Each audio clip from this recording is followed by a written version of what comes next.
প্রয়াত রামুচি ফিল্ম সিটির প্রতিষ্ঠাতা ভোর রাতে রামুচি রাও শেষ নিঃশ্বাস ত্যাগ করেন। তেলেঙ্গানা হায়দ্রাবাদের হাসপাতালে মারা যান তিনি। প্রয়াত রামুচি ফিল্ম সিটির প্রতিষ্ঠাতা। এই মুহূর্তে যে খবরের দিকে নজর রাখছি, ভোর রাতেই রামুচি রাও শেষ নিঃশ্বাস ত্যাগ করেন।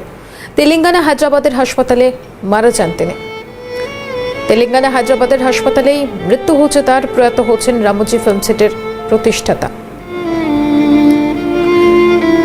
তেলেঙ্গানা হায়দ্রাবাদের হাসপাতালে শেষ নিঃশ্বাস ত্যাগ করলেন তিনি। এডিটর ভাস্কর দত্ত রয়েছে এই মুহূর্তে টেলিফোন লাইনে, বিস্তারিত জানবো। ভাস্কর, ভোর রাতেই রামুচি রাও তিনি শেষ নিঃশ্বাস ত্যাগ করলেন। তেলেঙ্গানা হায়দ্রাবাদের হাসপাতালে মৃত্যু হলো তার, কি প্রতিক্রিয়া তোমার?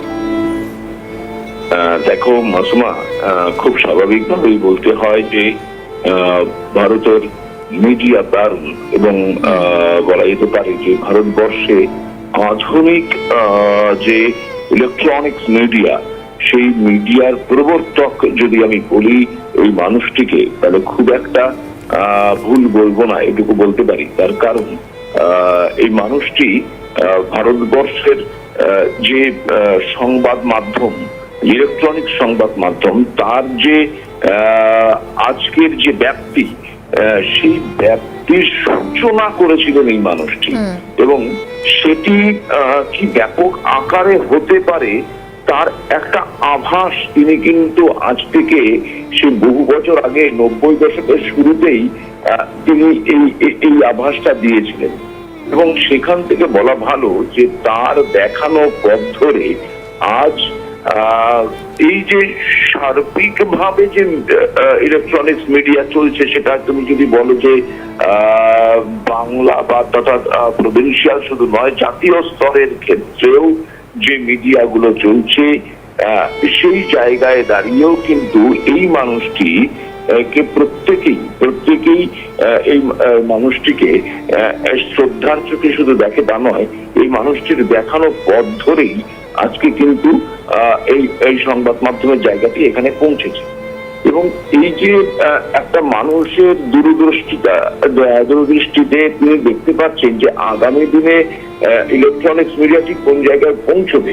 মাত্র তুমি জানো যে হায়দ্রাবাদে তার এই যে রামুচি রাও ফিল্ম সিটি, যে কি আরেকটা মানে অবিশ্বাস্য একটি বিষয়, যে এক সময় এটা এগিয়েছিল, আপনার কিচ্ছু দরকার নেই, একটা স্ক্রিপ্ট নেবেন, একজন পরিচালক, একটা স্ক্রিপ্ট আর অভিনেতা অভিনেত্রীদের নিয়ে গাড়ি করে চলে আসুন ফিল্ম রামুচি রাও ফিল্ম সিটিতে, গোটা সিনেমাটি আপনি এখানে করুন, করে আপনি চলে যান, আর কিছু আপনার আনার দরকার নেই, বাকি সবটা আপনি এখানে পাবেন।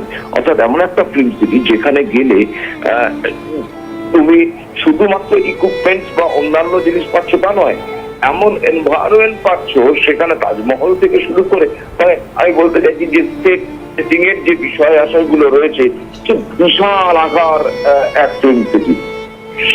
সেখান থেকেও তিনি কিন্তু একটা পথপ্রদর্শক। হ্যাঁ, এমন স্টুডিও আগে ছিল না আমি বলবো না, আর কে স্টুডিও থেকে শুরু করে, আরো মেহবুব স্টুডিও থেকে শুরু করে মুম্বাইয়ে বেশ কিছু স্টুডিও ছিল যেখানে সিনেমা হতো, কিন্তু আধুনিকতার জায়গায় দাঁড়িয়ে রামুচি ফিল্ম সিটি কয়েক ধাপ এগিয়েছিল। এবং সেই ক্ষেত্রে বলা যেতেই পারে যে মুম্বাই থেকে বহু টলিউড বলিউড বহু জায়গা থেকেই কিন্তু এই রামুচি রাও ফিল্ম সিটিতে তারা যেতেন সিনেমার শুটিং করবার জন্য। একদিকে মিডিয়া, অন্যদিকে সিনেমা, এই সব কিছুকে নিয়ে যে বিরাট কর্মযজ্ঞ এই মানুষটি করেছিলেন, স্বাভাবিকভাবেই আজকে তার চলে যাওয়াটা একটা ইন্দ্রপতন। এবং এই মানুষটিকে ভারতবর্ষ তথা বিশ্বের মানুষ মনে রাখবে, স্মরণ করবে। একটা বিরাট ক্ষতি তার থাকা, তার দেখানো যে পথ, সেই পথে আজ বহু মানুষ চলছেন।